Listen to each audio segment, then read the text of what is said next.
Здравейте, днес ще говорим за зъбния камък. Какво представлява той? Това са натрупвания върху повърхностите на зъбите, които се състоят от клетки на организма, хранителни остатъци, които се втвърдяват върху тях и по този начин се образува като един много дебел биофилм върху самите зъби, които водят до възпаление на венците в последствие. Човек може да се предпази от натрупването на зъбен камък по няколко начина. Първо трябва да се спреме на това какви са причините за натрупване на зъбен камък. Те са много. Тя не е една. Голяма роля играе вида на храната, която се консумира, консистенцията на слюнката, разбира се, и хигиенните навици оказват голямо влияние върху това. Тези три фактора, събрани заедно, предопределят до голяма степен какво ще бъде количеството и местата, на които ще се натрупва зъбния камък. Един много важен фактор също така се оказва и подреждането на зъбите.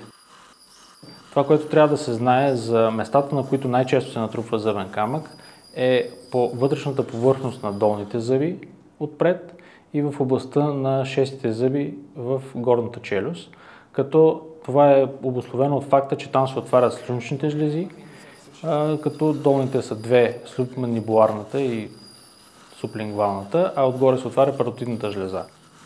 Почистването на зъбния камък трябва да става в идеалния случай, когато нямаме проблеми с зъбите и с венците, поне веднъж на 6 месеца, като този срок може да бъде и по-малък, в зависимост от това, ако има пациента проблеми вече, които са започнали, говорим вече за пародонтит, по-известен като пародонтоза. Самото почистване на зъбния камък продължава от порядъка на половин час до 1 час, като това зависи вече и от количеството натрупан зъбен камък. Когато това се прави редовно, самото време може да бъде съкратено значително.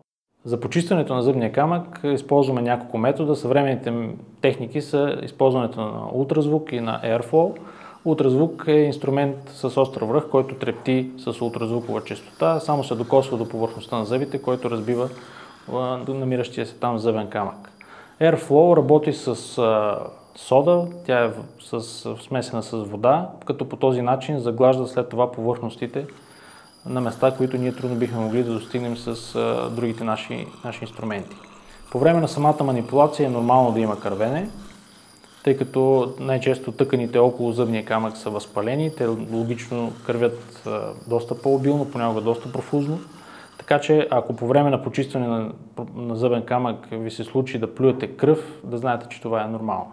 Полирането е също толкова важна процедура, колкото и почистването на зъбния камък, тъй като той предотвратява за бързото му натрупване отново. Той се определя като приятно от по-голямата част от пациентите и може дори да доведе до ефект на избелване. В заключение ще кажем, че не е необходимо да се притеснявате от почистването на зъбен камък. То трябва да се прави редовно, за да имате здрава и красива усмивка и когато то е направено с внимателно отношение, резултатите винаги са положителни.